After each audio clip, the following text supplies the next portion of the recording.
All right, good morning, everyone. Thank you for coming to this session this morning. We have a very good panel before us. Really good examples of advanced technologies, advanced practices, and really advanced planning. The theme that we're exploring here at the forum is all about holistic approaches. And I think aside from looking at the building in a holistic sense, there's also an approach of holism, from beginning to end and even beyond the end, because once you're done with construction, how do you operate the damn thing? That needs to be taken into consideration. So that's what we'll be exploring today in some of our themes and some of our lessons learned. My name is Garrett Wong. I work for the City of Santa Monica. I do climate action planning. I do energy efficiency projects, renewable energy projects, and electric vehicle projects. And I will introduce our panel one by one. They will present on their case studies, and then we'll open it up to you guys and learn from you, as well as hear what your issues are facing your local governments, as well as your communities. Before we start, I want to ask generally to kind of get an understanding of who's in the room, so that we will make sure we're kind of directing our issues in the right direction. Who here works for a local government? Please raise your hand. Okay. Who here works for a utility? Who here works for third-party providers? And who else am I missing? PUC, nonprofits, and? Housing authority. Okay. Who here is responsible for managing energy or has become a de facto energy manager? All right. Okay, so I think, any other questions to gauge the room? No. All right. I know that your presentations are already, you might be talking to more public buildings energy management, but one of the tasks that I have under my group at the PUC is AB 793, the Quirk bill, that asks for energy management technologies in residential homes. So if you guys have, we're trying to get some movement from the utilities on promoting pilots, because we want rebatable devices and software in the market. That's what the bill is asking for by January 1, 2017. And we're not on track to do that. So I'm here to learn about the technologies in general from an engineering perspective. And we have a workshop, by the way, on that on the 24th at the commission. But we're just really trying to demonstrate to the clerk's office that we're working on this, and I'm here to learn more, globally and generally about energy management. Terrific, thank you. Okay. So we'll go ahead and get started. Our first presentation is coming from Susan Freed from the County of San Diego. Susan is the project manager for the county in the Energy and Sustainability Program, and she's been there since 2013. She's responsible for researching and preparing the implementation projects that support many of the sustainability goals that are codified in the county's strategic energy plan. So with that, I will turn it over to Susan Freed.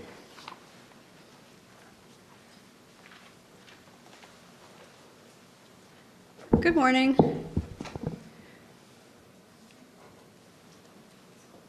Start the camera. I have 15 minutes.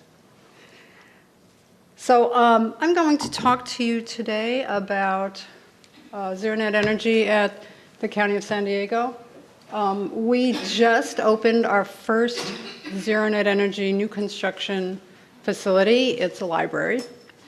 So I'm going to talk to you about why we did that, and then some of the features that make it a Zero Net Energy building, and then some of the lessons that we learned through this process that hopefully will be useful to you all.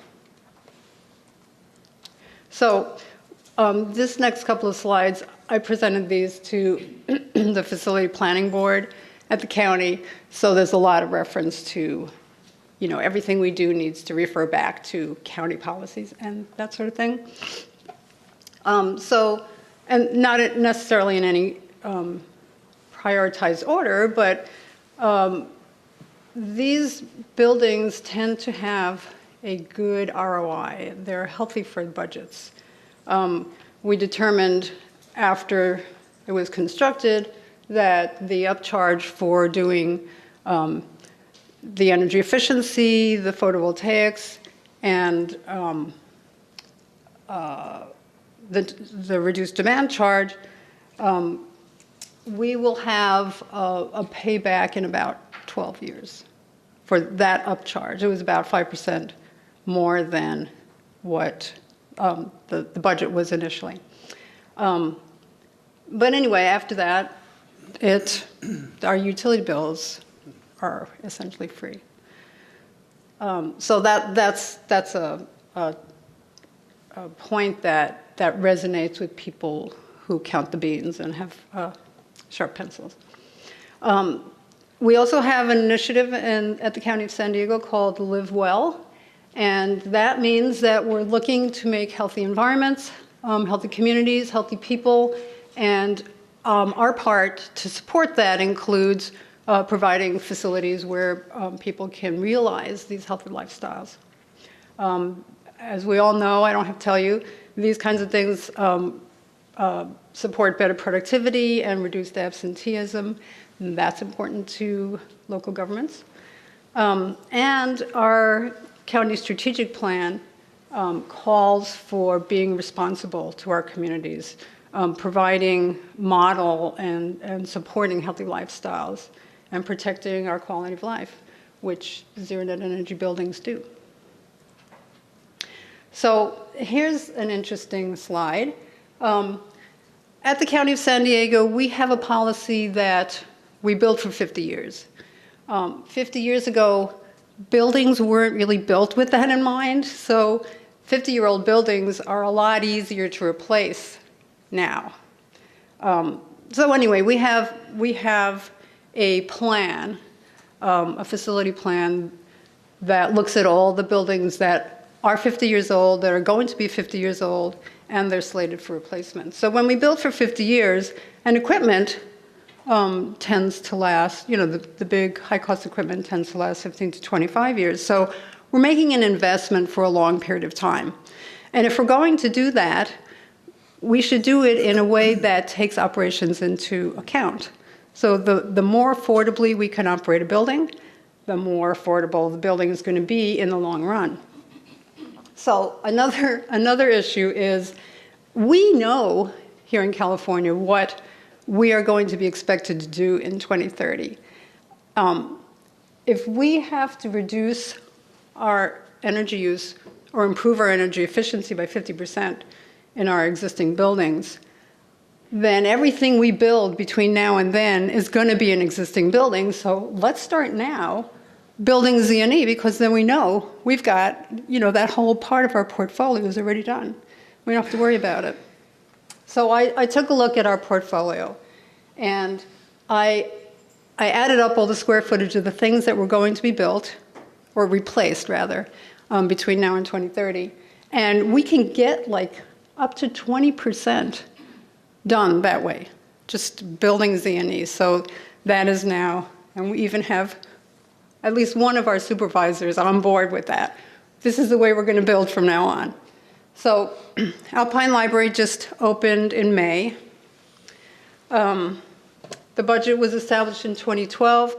Back then, we weren't talking about Z&E, but in 2013, we started talking about Z&E. So at that point, we decided that we wanted to consider putting it in our RFP. We do design build. So we do an RFSQ, we get, that's a request for qualifications. So then we shortlist from the qualifications and we do an RFP. So before we put out the RFP, we did a feasibility study. And we hired Brummett Energy Associates to do a model from our bridging documents, because we needed to be able to say responsibly in our RFP that we can achieve this, we want to achieve it, and here's what we expect from the design build team. So that went into the RFP. It was a requirement. And then we threw in a little bit of extra money to cover the PV because we didn't think that the original budget was going to support that. This, by the way, is a picture. The backside, you can see there's a lot of windows, north-facing glass. So this building is 12,700 gross square feet. It's not big. It's a good-sized library. The inside of the library, there's a lot of open space, and you'll see when I show you the floor plan. It's open 53 hours a week average. Sometimes it stays open later because there are community rooms. The community is free to come in and use those rooms. It's cordoned off mechanically and electrically. And it's in climate zone 10. So this is just, we graphed all of the hours, operating hours.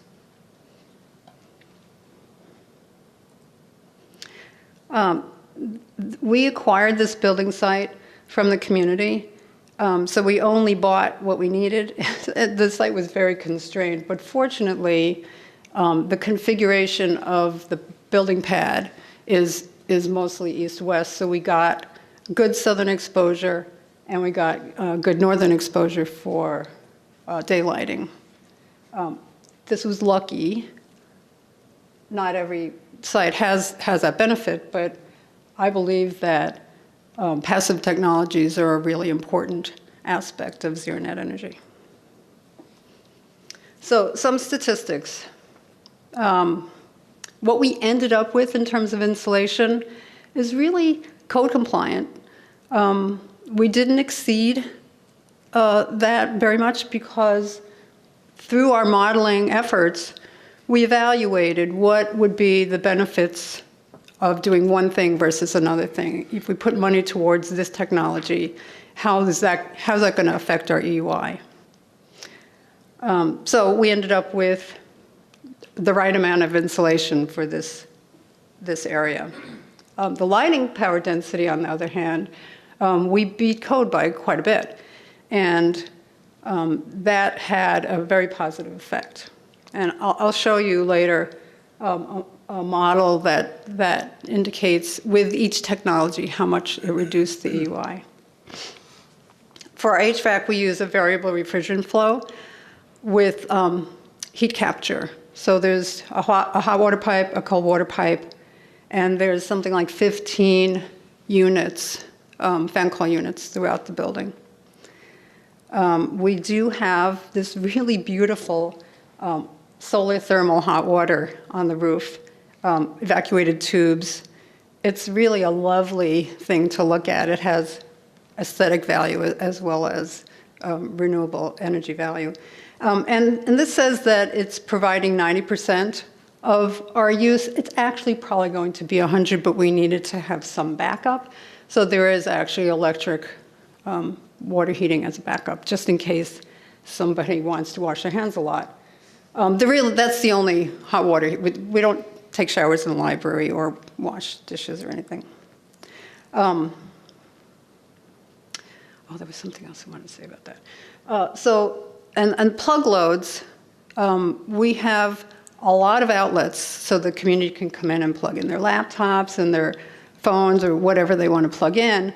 But we've got those on controls. But anyway, the plug loads are about 1.4 watts per square foot average. We have 72 kilowatts of DC of PV on the roof, which is going to supply, the modeling tells us, about 108,000 kilowatt hours per year. And in the end, the site EUI, this is the constructed building. We did modeling throughout. The constructed building is modeled at 29 kBTU per square foot per year. So here's a pie chart that shows, and a table, that shows the proportion of energy use by end use. And I guess the things that are notable, the interior lighting is about 20%. And the plug load is pretty significant. Plug load is going to be 24%. Of course, we just opened, we've only been operating for less than a month, so we'll find out in 12 months how that really works. But this is the way it was modeled. So we're also doing Zero Net Energy certification through Living Building Challenge. We wanted to get a plaque. So that's how we're getting the plaque, is through Living Building Challenge. And you may know or you may not know that in order to do that, you cannot have fossil fuel combustion on site. So it's an all-electric building. And also, we wanted to have a buffer for, years where it's cloudy all the time, or where it's extremely hot, or they decide to stay open every night for the whole summer. So we put in a buffer of 8%. So we're matching our energy use and then some. Maybe it'll end up being more than 108%. So the things that make it efficient, I already talked about this, but the LED lighting played a very large part. We have high efficiency, high performance glazing. The variable refrigerant flow, which provides heating and cooling. There's controls on everything. We have a building automation system that ties back to our centralized building automation system. So we can see, even remotely, what's going on in this building at all times. And we achieved daylight autonomy in some areas. And I'm sorry to say we didn't in the entire building, and there are reasons for that. So best practices. If you take anything from this, it will be this one thing: model early and model often. We modeled before we put out the RFP. We modeled during the negotiation period with the design build entity. We modeled during design development. We modeled right up to the end. And of course, the model changed as more information was plugged into it, but the model really helped keep it on track. And it identified the efficacy of one strategy versus another strategy. It detected problems before they became, it's too late to change, it's too expensive to change. So modeling helped us determine that we need daylight in the middle of the building, so we put in some clear story windows. And it evaluates, as I mentioned before, what is the most cost-effective technology that we want to use to reduce our EUI. So the original DBE was going to insulate the roof and insulate the walls, and the modeling showed that that's not going to achieve the effect that we want, so they put that money instead into the glazing. And modeling establishes a basis for M&V, and M&V is critically important. You can't find out if you're performing if you aren't measuring it. We're planning to measure it weekly for the first few months, and then probably monthly after that. But the first few weeks are really going to be the tweaking times. We've been open for about a month, and we still don't have everything commissioned and connected. That's the way these projects happen. But I'm confident that once that happens, and we have the ability to see how we're performing versus the model, that we can really look closely at the things that need to be tweaked. So I mentioned that we didn't get daylight throughout the building, and the reason is because when you have a lot of stakeholders, I'm sure you all know this, there are competing goals. And in this library, one of the competing goals was programming. Why is the children's story time more important than energy efficiency? Well, it is. So there's also our library director really was into sizzle and pop, and he wanted this building to look exceptional so that it would be a magnet for the community. So there are competing goals that sometimes energy efficiency has to take a backseat to. So that happened. So this graph shows an early model, and each one of those bars, well, the first bar is the baseline. This is our code compliant baseline. If we implement this strategy, how much will that bring down the EUI? This is a really great tool because it shows visually the things. If we do this, here's what it's going to achieve. If we do these things together, wow, that's really worth doing. This is a modeling tool, an outcome that really helped us a lot. So you can see that the things that do make a big difference, HVAC, of course, makes a difference. Plug load is going to make a huge difference, and we're going to have to be vigilant about controlling that. Natural ventilation, which we didn't end up using, would have made a significant impact.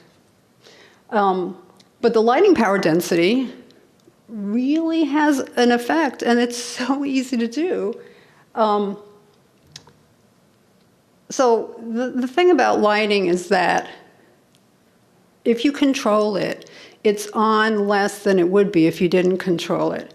If you use day lighting, it's not on at all. So lighting uses a lot of energy. And if you control it, it uses less energy. And if you don't need it, it uses even less energy. So I think that day lighting is a really important technology.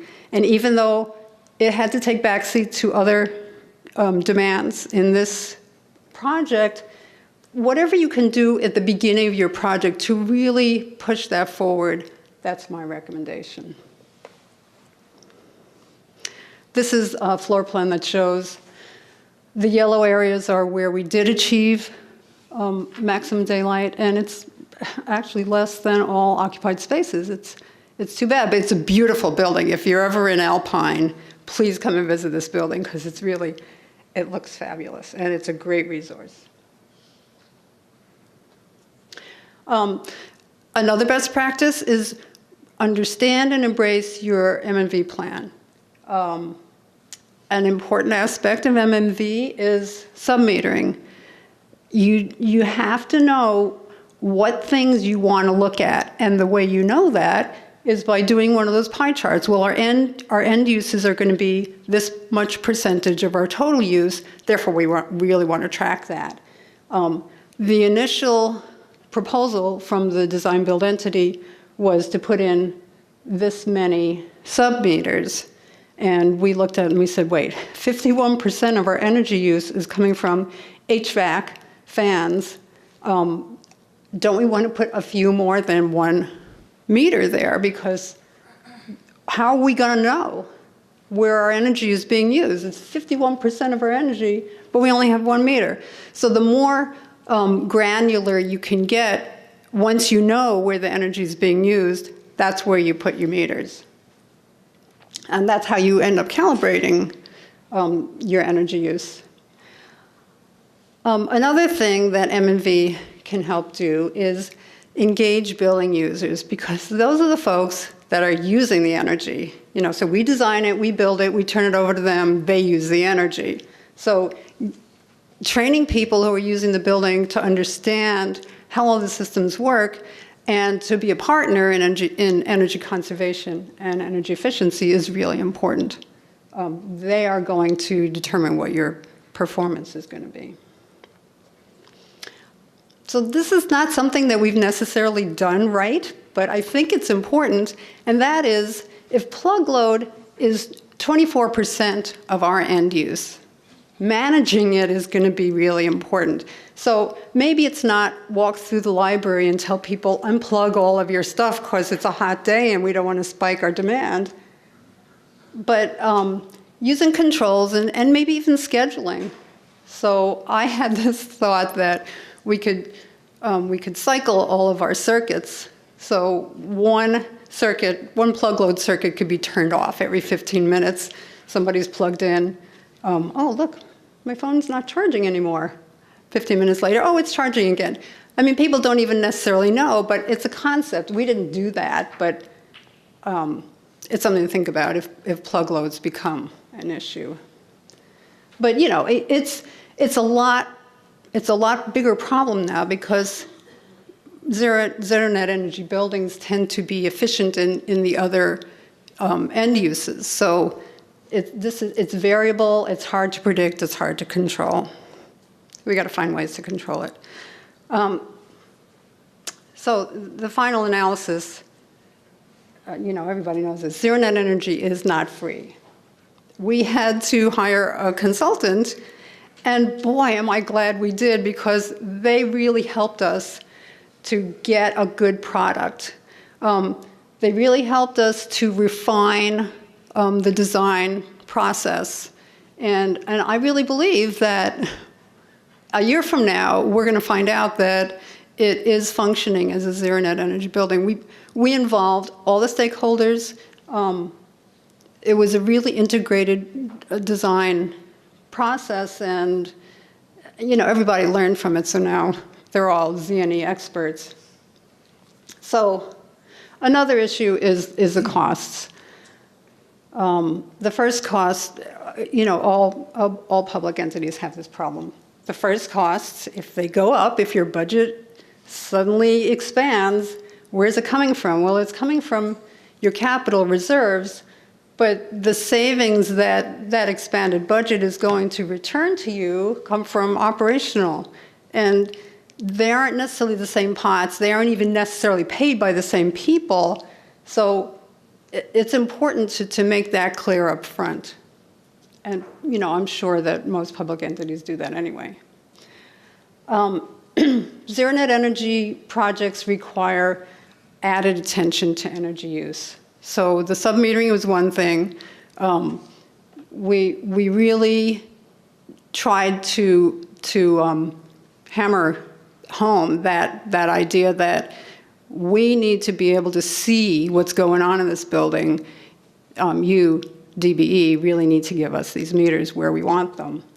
But also, after they're gone and we're operating this building, it's going to be on us to pay attention to what's happening in the building. We're going to have to scrutinize and measure and work with the building operators to do whatever tweaking needs to be done, change schedules or change operating procedures. I'm going to be meeting with the staff in a couple of weeks to train them for how to use a Z&E building, which is kind of funny because it's not something that you normally do. They get their training about how, you know, the computer room works or how this new technology in the sorting room works, but how the building works is kind of a new concept. And so the library staff are really going to understand after this training that they're an important part of energy efficiency and the things that they can do to make the building perform Z&E 12 months from now. They will take ownership of that. So as I mentioned, it cost us about 5% more to gain that energy efficiency and to pay for the PV. I don't think that's a lot, and as I mentioned before, we're going to probably pay it back in 12 years, which is a small percentage of a 50-year building. So yes, it costs more, but it's certainly worth it. And I didn't project how much we were going to save in 50 years because who knows what electricity will cost even 10 years from now. But I'm confident that this building will be an operational success. So that's it. Questions? You said that you hire a design-build contractor. Does it have anything to do with the added upfront cost, or is there a way to deal with adding upfront cost? That is not the reason. And actually, I think we got more value by going that way. because it was a competed project, and it was based, we had an established budget. We had a guaranteed maximum price. So we chose, of the 3 shortlisted teams, we chose the one that we felt met our standards most closely. So it wasn't a bid. It was an actual value competition. So any kind of additional cost or, trade-off in technologies or trade-off in design would be on them. But there were things that we did add back in and renegotiated the price because we wanted to get better lighting or better glazing or whatever the negotiated items were. So I would say the design build is actually a good way to go for Z&E because I think you get more value. When you do that with design build and change the criteria after it's, you choose your design builder, then the criteria is different. You said you model frequently. Do you model beyond retaining the design build team? Because it doesn't allow the other teams to be looking at this. Oh, okay. So So there's public contracting bidding issues there, maybe? no, these are fine details. So the information that was included in the RFP, those criteria did not change. But as you go through a design process and you get more fine-grained about, we didn't tell them what kind of HVAC system we wanted. They offered that. So there's nothing in the RFP that says anything about that, but working out the details of how that would be more efficient was not something that was part of the competition. You mentioned that you were going for certifications too, and I know we haven't built a facility for a while, but I know a comment I've received in building a facility is when you're trying to get some kind of certification for a building, a lot of times you end up chasing points instead of realizing efficiencies. How do you prevent from falling into that trap? The trap of chasing Like chasing points, like for lead, you mean? for LEED or any other kind of certification process. Sometimes they kind of have a one-size-fits-all type mentality with those kinds Yeah, of... well, what we did was we crafted our own lead scorecard, and we put that out in the RFP. So we said, these are the credits that we want because they're important to us and they meet our, various plans.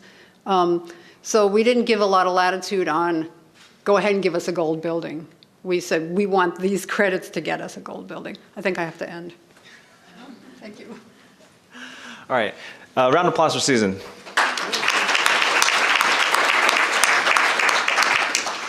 Okay, so we're going to move along a little bit more quickly, putting more pressure on our next speaker, Jim Parks from the Sacramento Municipal Utility District, He's the program manager in Energy Research and Development Department. He currently manages the energy efficiency and grid modernization projects.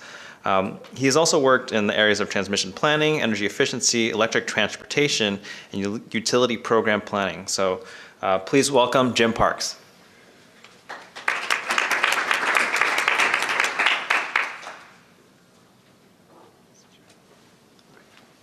Here, let's- yeah.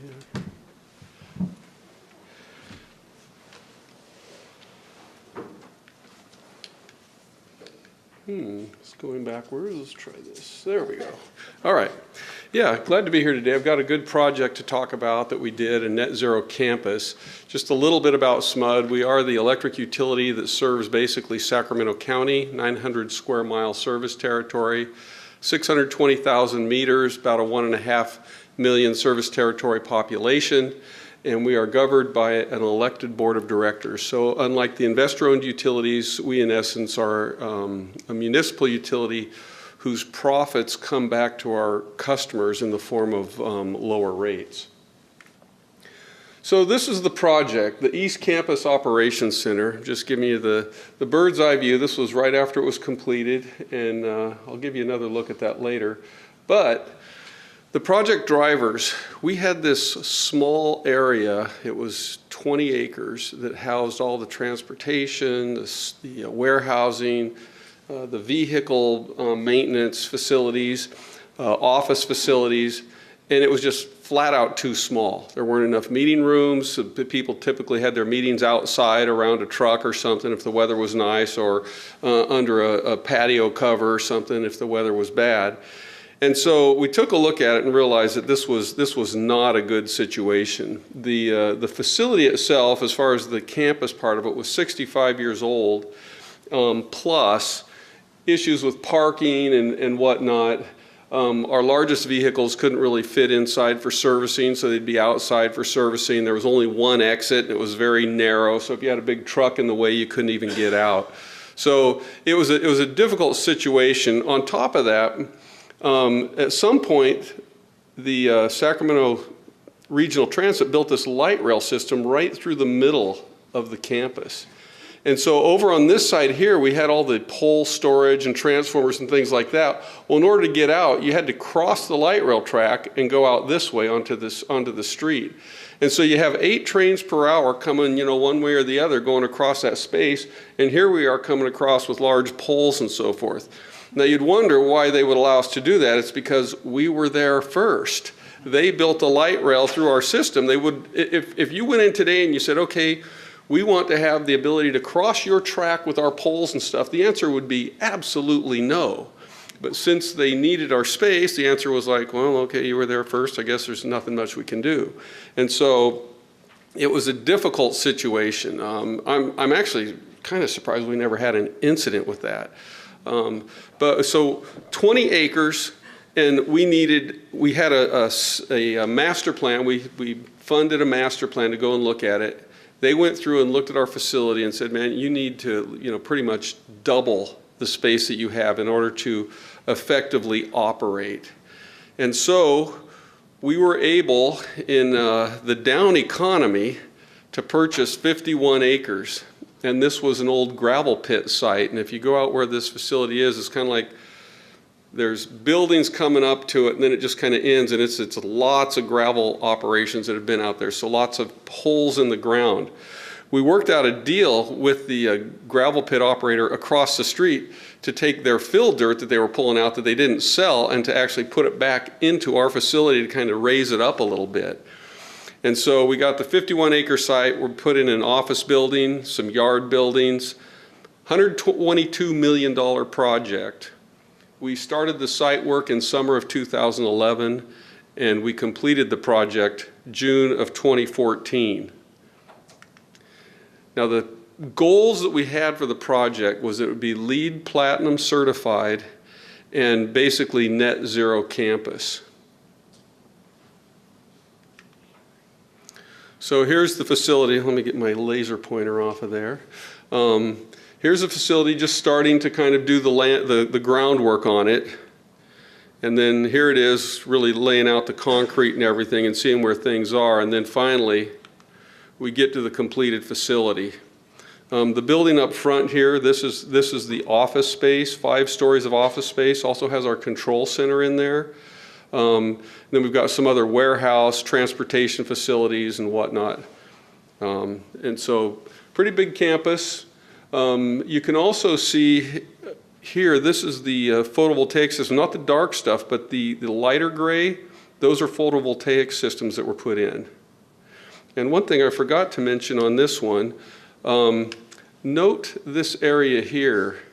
This is the gravel, the operational gravel, this gravel operation, sand and gravel operation, that will eventually have an impact on these PV panels in terms of dust and whatnot. So we put in a megawatt of tracking PV. It's single axis tracking, so it starts out pointed to the east and ends the day pointed to the west. We have this bioswale where it collects rainwater, and we actually use that water as a gray water system like for flushing toilets and things like that. We also reclaim the landscape water. we've got a 5-acre geothermal field. So it was kind of nice because what we were able to do on this one, because the ground was low, we were able to get the ground to the right level, just lay the pipes on the surface and then fill it. And so these pipes are basically about 14 feet under the surface. The earth temperature is, I think, 55 degrees at all times, and so we use that for pre-cooling the chiller water going into our HVAC system. We have some solar hot water systems out there. We have a 40,000 gallon thermal storage tank. Now, from a thermal energy storage perspective, 40,000 gallons isn't that much, but it is a system that we have there and we use it. Conduit for EV spaces. We have EV charging out there, but we also put conduit in the ground in the expectation that the EV capacity is going to grow, and at least we can it'll make it easier to run the wires. And then indoor bike lockers. There's also a fitness center and some other things in there that are for the employees. So if you look here at the mechanical system, you can see a portion of the geo exchange field here. This is actually bigger than it looks. This looks like a narrow kind of a thing, but that's actually a pretty big geothermal field. We have a heat recovery wheel that we use in the air conditioning. Here's the thermal storage tank, air source heat pump, and then central utility plant with chillers. So you can see how these things kind of fit into the building. We also have inside, we have a radiant heating and cooling system. So this is actually the ceiling of one of the floors, and you can see the piping laid in there.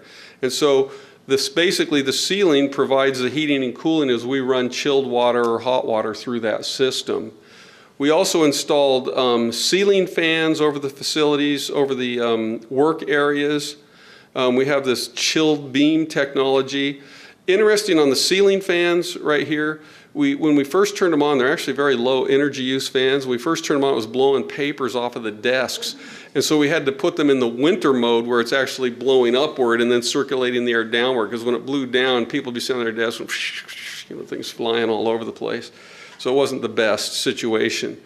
I don't know if you can read these, but you can kind of see here what we did. Like even our phones, standard phone 24 watts, we put in 2-watt phones. We put in laptop docking stations instead of the big, whatever, computer monitors and whatnot. CPUs, that's the word I was looking for. LCD monitors, 12 watts as opposed to 30 to 50 for some of them, 19 to 24. Ceiling fans, 56 watts as opposed to 180. So you can kind of see some of the things we did here that help make the facility more efficient. And then the concept too was to have an integrated system where all these things worked together so that you would have an efficient whole. I will tell you, it didn't quite turn out like that, but that was the idea. And then here's some of the other measures. If you're interested in this, I'm not going to go through these number by number, but you can look at the slides later on. They should be in your thumb drive, and you can see kind of some of the things that are in there and where they are. We had a lot of day lighting, super efficient lighting, LED lighting, some bi-level lighting, occupancy sensors, variety of different things. So the thing was, we finished the project, moved in, started monitoring, and oops, we were not meeting our net zero targets. And so a team was put together to try to figure it out. I mean, the reality is, when we looked at it, it was off by 45%. It wasn't just like a 10% thing. One of the quick finds was that the PV was not generating what it was supposed to. And actually, that's still a legal issue that is ongoing, that has not been resolved, because we expected X and that was delivering Y. And this is apart from any dirt depreciation and those sorts of things. So the PV system was not performing as expected. We pulled together a team to figure out what was going on, but I will really highlight this little one here that says ER&D. I am in that group, and an employee of mine came to me and he goes, Jim, he goes, they've asked me to work on this, we call it the East Campus Operations Center, ECOC. He goes, I'd like to work on this. He didn't say I'd like to. He just said they've asked me to head up this project and to figure out what's wrong out there. And he goes, and they want me for half time. I'm going, I thought he didn't want to do it, that they were just asking us. I said, no way, I'm not going to let you do it. And he goes, and he kind of looks at me with this hurt look. I'm like, oh, you mean you really want to do it? He's like, yeah, I want to do it. I was like, oh, okay, no problem then. And so I cut him loose to work on this project, and he did really an outstanding job. So some of the things that we had to deal with, you know, you find out that all these things were supposed to be working together, and they really weren't. When you get right down to it, the electricians are responsible for the lighting and the lighting controls. The facilities people are responsible for the HVAC, and there's a renewables group that's responsible for the PV panels.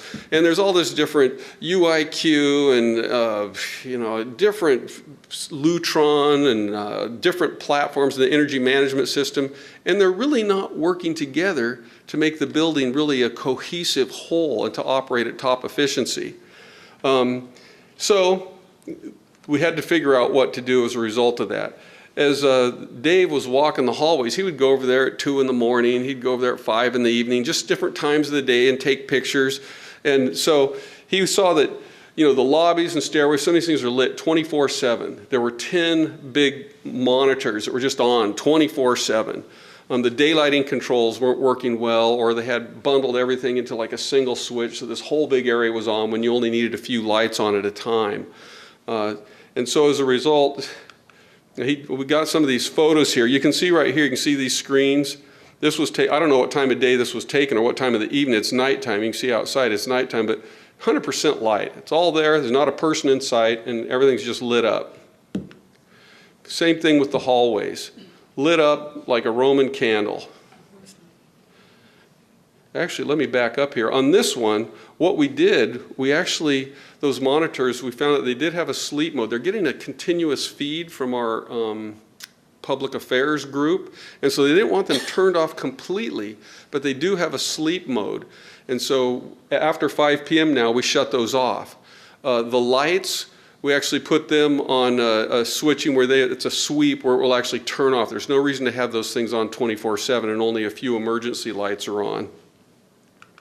Hallways, a similar thing. We were able to task tune those lights. The lights we put in there were really high quality, controllable type of lights. And so we've just task tuned the wattage down, and in periods of non-occupancy, it dims down even further. But being a hallway and needing egress, you always have to have lights on in those places.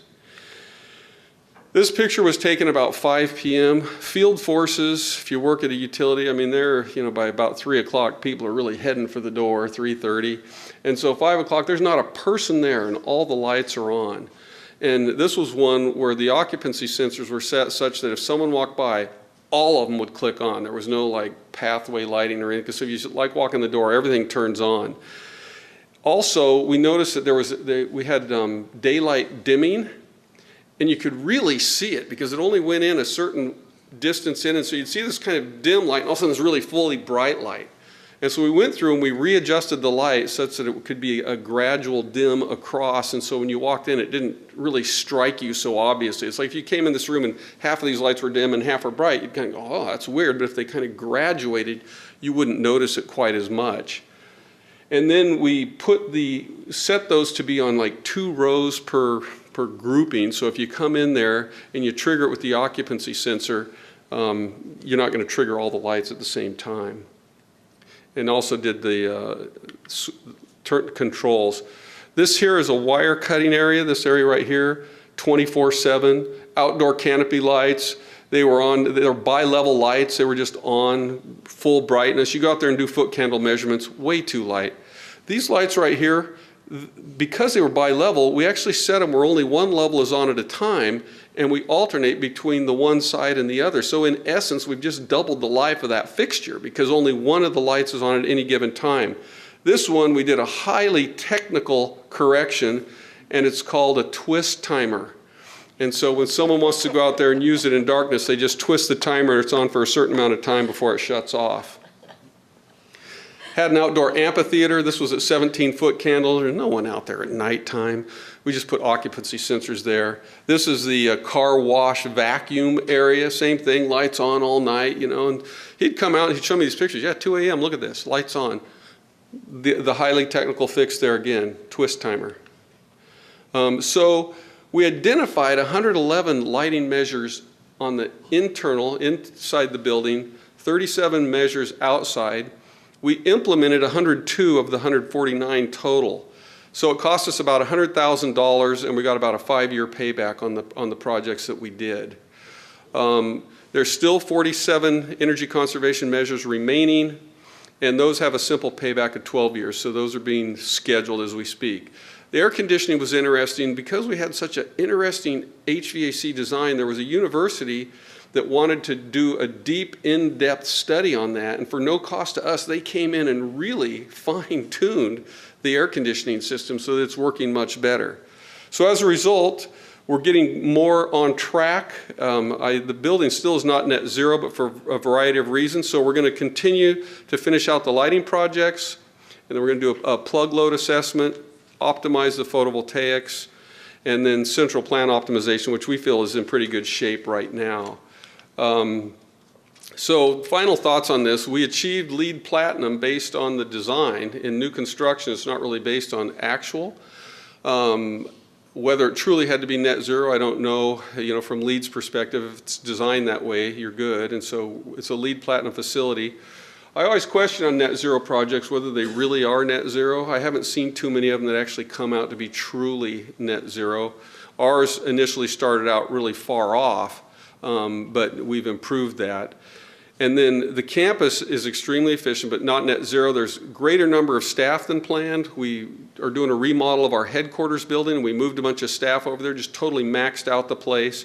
Dust from the gravel operation reduces our PV production. Greater loads than modeled. We also had a design build project, and what they modeled was not really what it turned out to be. And then it was not as integrated as planned. And so we've done a lot of things to make corrections on that, and I'd say it's not net zero at this point, but we still think we've got a great project, and we're pretty proud of it. All right. We'll hold questions till the end. Right. Thank you, Jim. That's right. So we will hold questions until the end. It's a great project. There's lots to talk about there for sure. We are going to move on to Alice LaPierre from City of Berkeley, where she serves as the Energy Efficiency Coordinator. Her projects focus on building science and how to make buildings more healthy and more efficient, while including solar electric, solar thermal installations, looking at whole building retrofits. And she's also been responsible for installing the first municipally owned wind turbine. She's going to be talking about healthy buildings. So I'll turn it over to Alice. Thank you so much. So the reason I titled this talk, How to Build Zero Net Energy Buildings Without Anyone Noticing, is because I fully understand that a lot of you may be in jurisdictions where there is not a lot of political will to move in this direction, or there may be other resistance within your public works departments or other entities who just see zero net energy as something that's going to be very expensive to do, too costly to build and design. And I kind of want to get people past that. Or there may be other priorities that your city has. They may be looking at resiliency. That seems to be the new thing now, where everybody's worried about earthquakes and fires and that sort of thing. And they want to build that into their buildings, and they're not necessarily focusing on the energy efficiency and aspects of this that are really so important. So we do have our first building is confirmed zero net energy building. It was designed, it's our West Branch Library. Let me see if I can get this right. Ta-da! Our West Branch Library, which was finished in 2012, December of 2012. Construction was done and they moved in. It actually produces more electricity than it uses. This is weirdly high.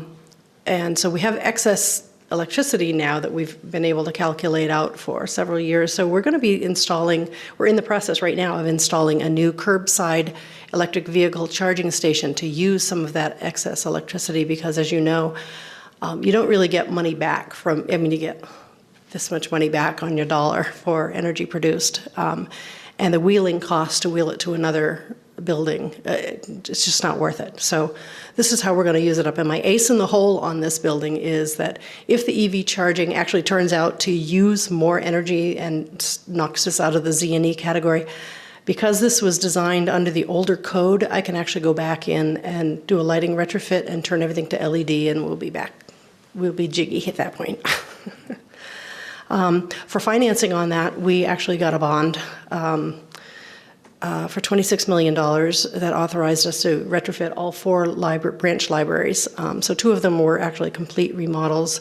The West Branch Library was or not remodel, new construction. West Branch was the only one that was zero net energy. And also we got money through PG&E's, our utility up north there, for their pilot program, which they have discontinued, which is kind of sad. But we got $60,000 in incremental costs for trying to do a zero net energy building, which we actually succeeded at. And unfortunately, PG&E is not offering this anymore, so maybe we need a little arm twisting there to make that happen again. So this is just quickly some of the interior stuff. We did solar thermal. You can see the radiant floor heating. There's our 200-gallon storage tanks there. We did a lot of daylighting in there, so there's fixed and operable windows for ventilation as well, which is great. High efficiency lighting at the time under the 2008 code, as I mentioned. So we combine that with the lighting controls, which actually makes a really big difference. So we have, the sensors are working fine. We're actually having quite a bit of success with the daylight dimming, and no complaints from the public on this, which is a real plus. So this is the last 12 months of energy use, and you can see the yellow chart at the top shows that really only barely 4 months of the year we use more energy than our solar electric system produces. So we have a substantial amount of excess energy there. The space heating and cooling is controlled or is supplemented by the heat pumps in the extreme temperatures in the winter and in the summer, which is as to be expected. The solar thermal, which runs through the building, basically operates year-round and really keeps the building at a pretty consistent temperature. Commissioning, which is now mandatory by the code, I'm hoping you all know this, and Jim certainly is living commissioning right now. It's so necessary to making sure that your zero net energy building is a zero net energy building. You can design in all the happy, wonderful systems that you want, but if you don't go back in there and verify, you're absolutely not going to get the results that you wanted, because things happen during construction.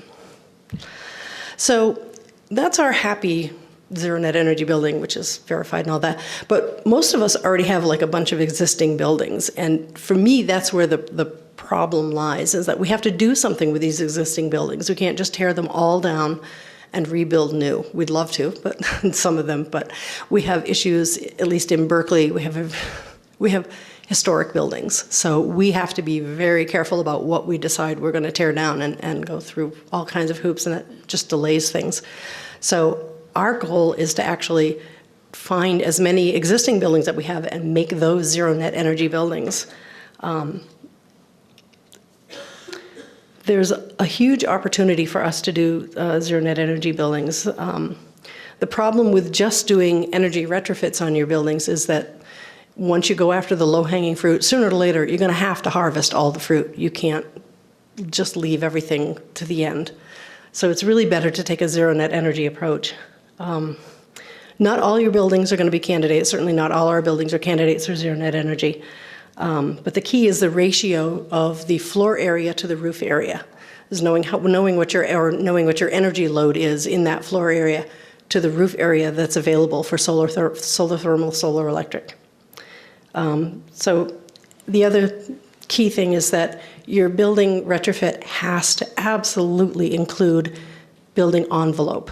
So you have to look at your skin. You have to look at the walls, the floor, the ceiling, all of your penetrations for doors and windows. All of that has to be really factored heavily into there. You can't ignore that and just say, I'm going to do solar electric on everything and leave everything the way it was. It's not going to work.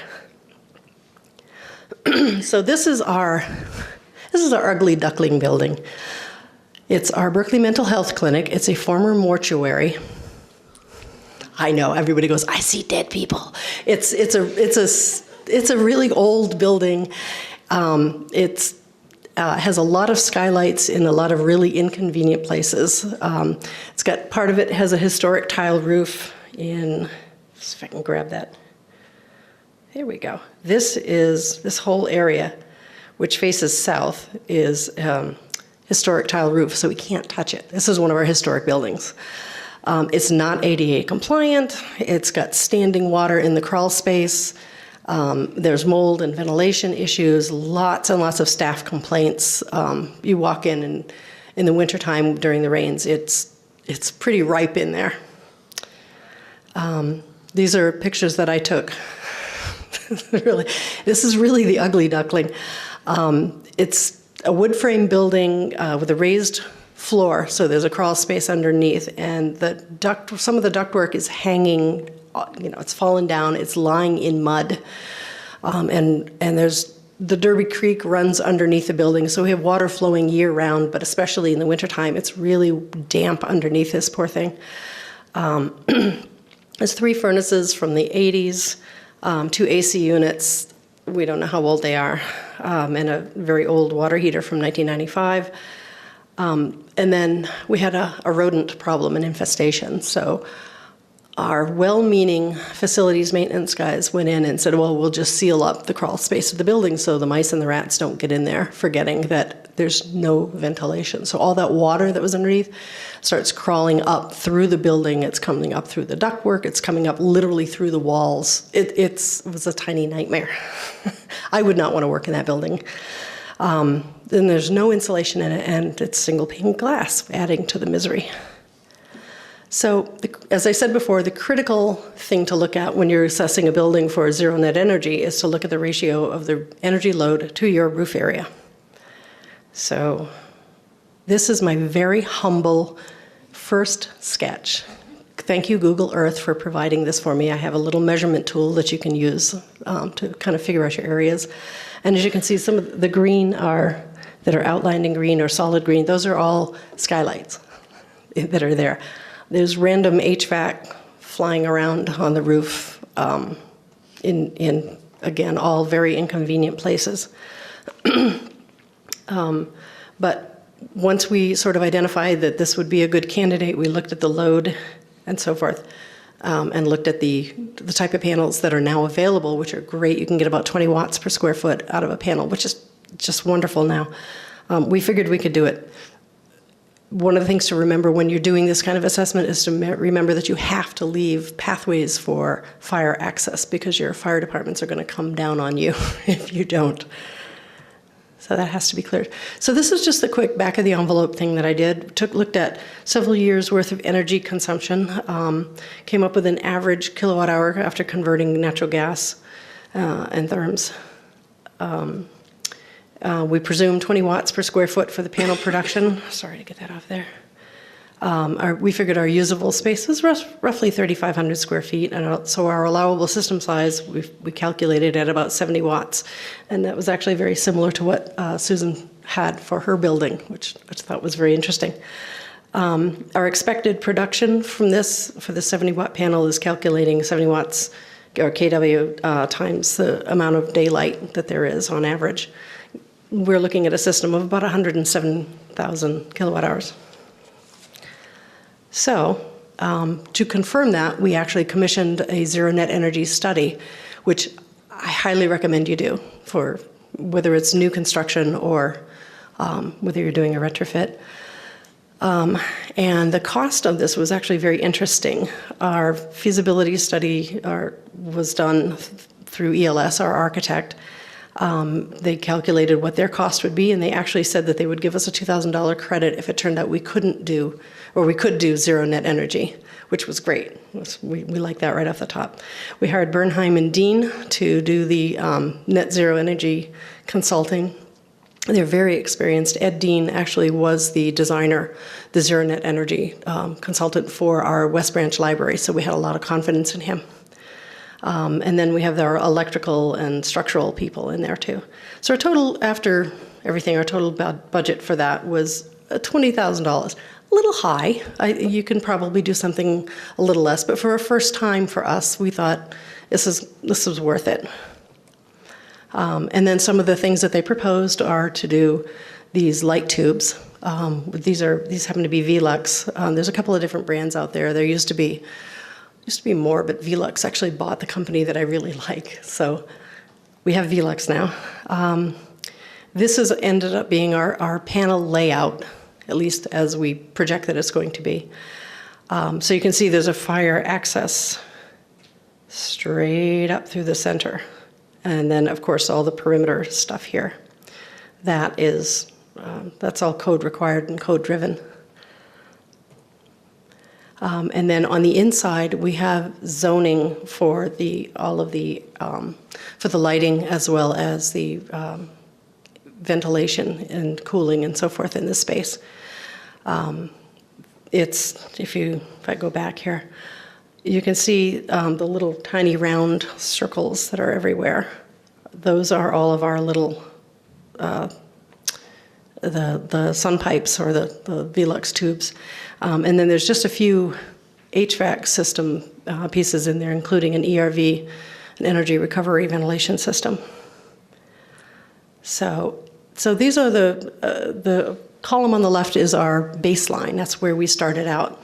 And if you go all the way to the right, this is what we're actually going to end up doing. We're going to drop our energy bill by about $8,000 a year on this. And really the key thing for us here is the LED lighting, because that's really the piece that's going to make this a zero net energy building. You can see I'm not going to, this is in your thumb drive that you got, so you'll be able to look at all the pieces of this. So our design elements, we really tried to go well beyond Title 24, Part 6.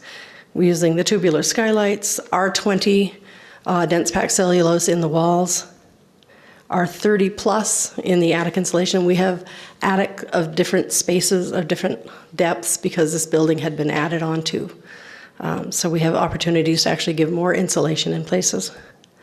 Double paned, low E, U factor of 0.34, solar heat gain coefficient of 0.28, windows, LED lighting, 0.8 watts per square foot on average. And then a mechanical is going to be our direct expansion cooling, and with heat pumps and VAVs, variable air volume fans. And a domestic hot water heating system of just actually a small flash drive, because all we have are restrooms in here. We don't have there's no commercial kitchen in here. It's a mental health clinic. And last but not least, a building energy management system. This is going to allow us to schedule and control the building in ways that it simply can't be done now, because if all you have are thermostats and light switches, it's not going to get you to zero net energy. This is what the building looks like on the outside. It's going to look, because it's a historic building, you can see, I love this, you can see the little urns on the columns here. I know, it's just so freaky and cool. But it's going to look substantially the same, so it's not going to get the neighbors all up in arms that we changed the historic value. The estimated cost for this is between $499 and $525. We're going to go with a $525 and add a little bit more, obviously, as a contingency. This is considerably less than the West Branch Library, which was in the order of $10 million. So I really like this as an option. So some of the keys, just to remember, choose a site with a good roof area to load ratio. One and two story buildings are usually the best candidates, but know your building loads. If you're not monitoring the energy in your buildings right now, you got to go back and start there. I highly recommend that. You should require that your initial design be as efficient as possible. You don't make that something as an afterthought. That absolutely has to be right on the front. Incorporate as many passive systems as you can, dealing with the envelope, because once you install that insulation, you're not going to have to deal with it again. It's there, it's doing its job. Same with daylighting and low E windows. Anything that's permanent in the building is really where you want to start. And choose an experienced architect, somebody who wants to take on this kind of project or that has experience in this kind of project and can communicate zero net energy goals and technique to the rest of the design team. And that's going to really make sure your design team is full of Z&E experts. And then funding, look at CEC loans, the low interest loans, which are great.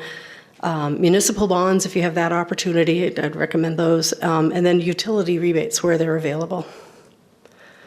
So it's not as hard as you think, as long as your buildings aren't too big. So we'll take questions at the end. Thank you.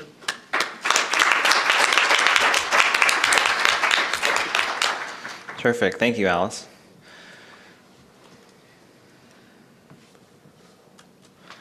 Okay, so now I am the only thing standing between you and lunch. A good place to be. I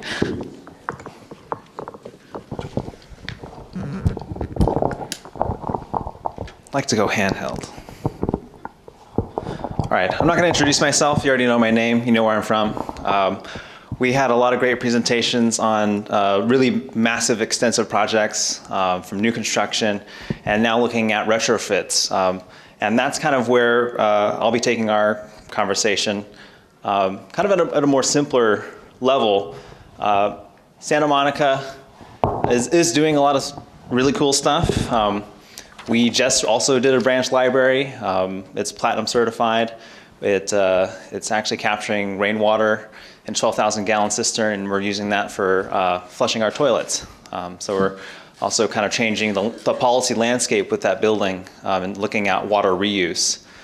We're also designing a 50,000 square foot building. It's going to be our centralized administrative building, and we're hoping to achieve Living Building Challenge, the full challenge, which will be net zero water, net zero energy, no waste.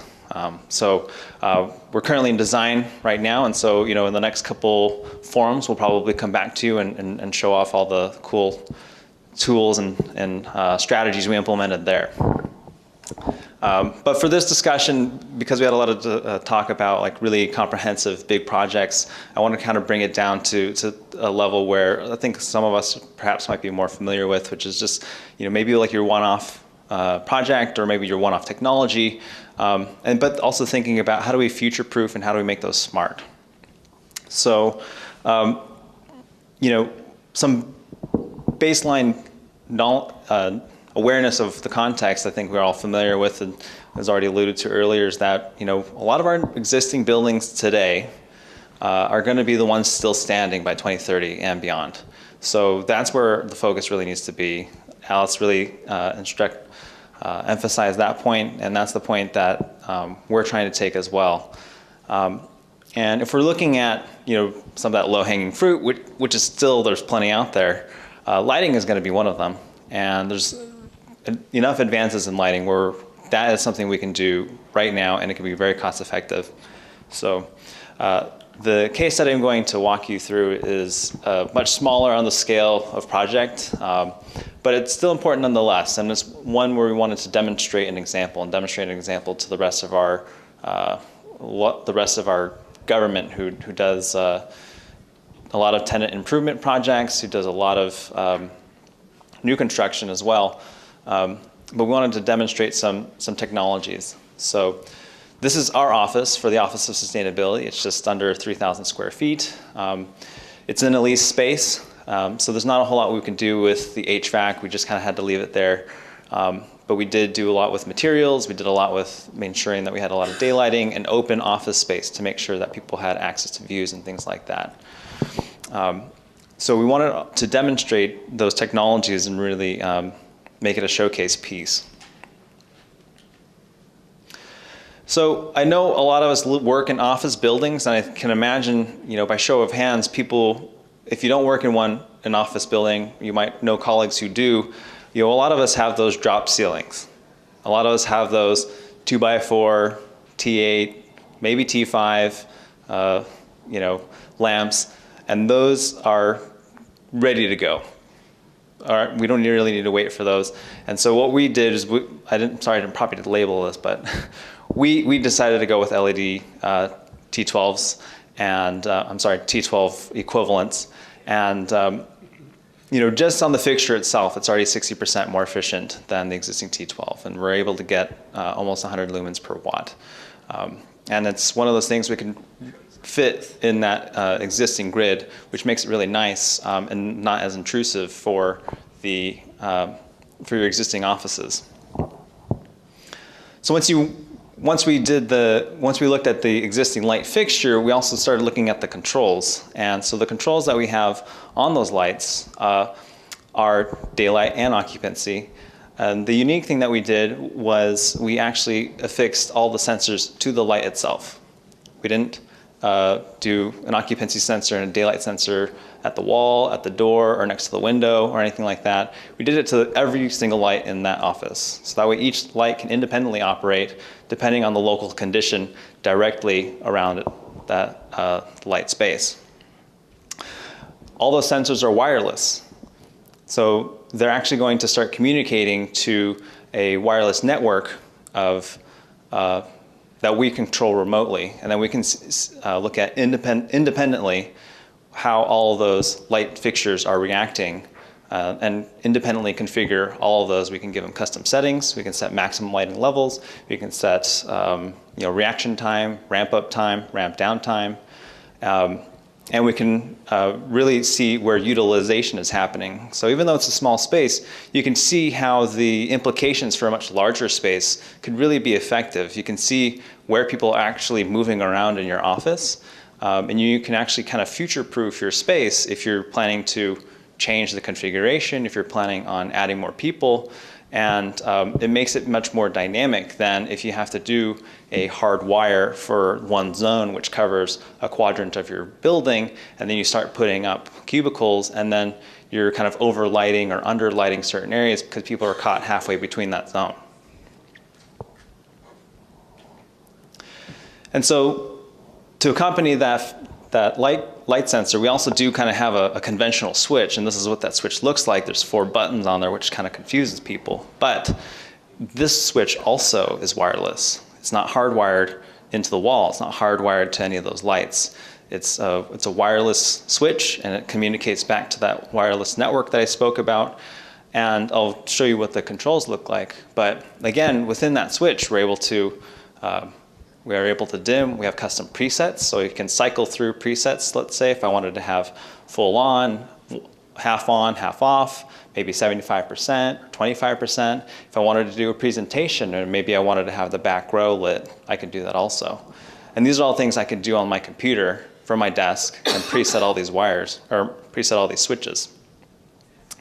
So what does that look like?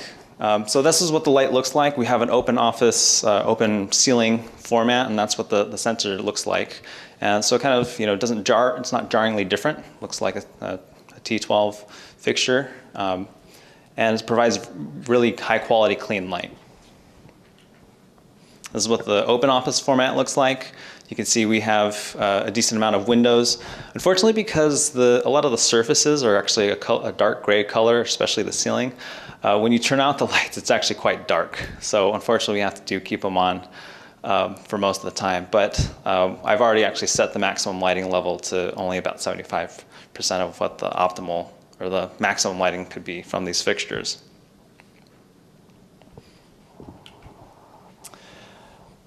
So this is basically what I get to look at if I log in from my desktop. It's a layout of our office plan. I know it doesn't look very different from the first one, but if you can see, I have little squares here, and each of them kind of represents a little light.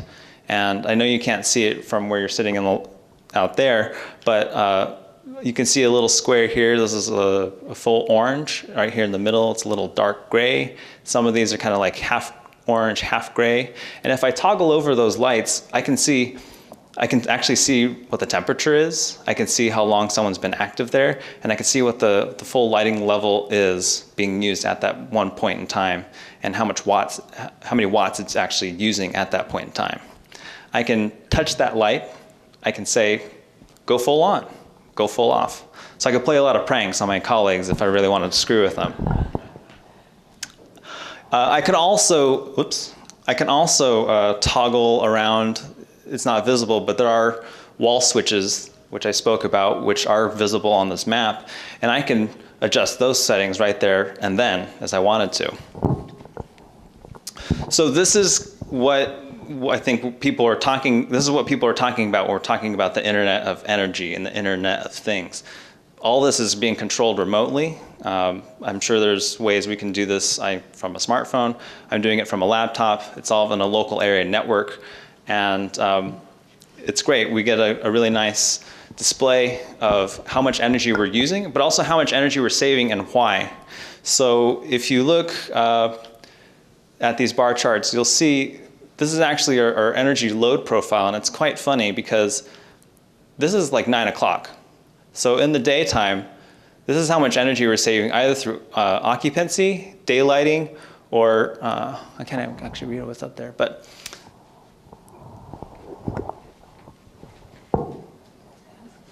anyhow, it's saving energy. But the funny thing is at the end of the day and at the beginning of the day, we're using a little bit more. And can anyone put a guess as to why? These are just lights. Would it be the daylighting, the lights from the natural light? It could be, but it's actually our cleaning crew. The cleaning crew comes on, and they turn on all the lights because they want to work and they don't want to have to like wait for the light to turn on and things like that. So they're just like, they'll turn on all the lights. So that gets me to the next part of our discussion. Oh, and you can also see like we have pretty cool graphics, and then I can look at, you know, what percentage of light energy I'm saving and GHG and things like that. So the cool things about these sensors is that they, like I said, they could also evaluate temperature.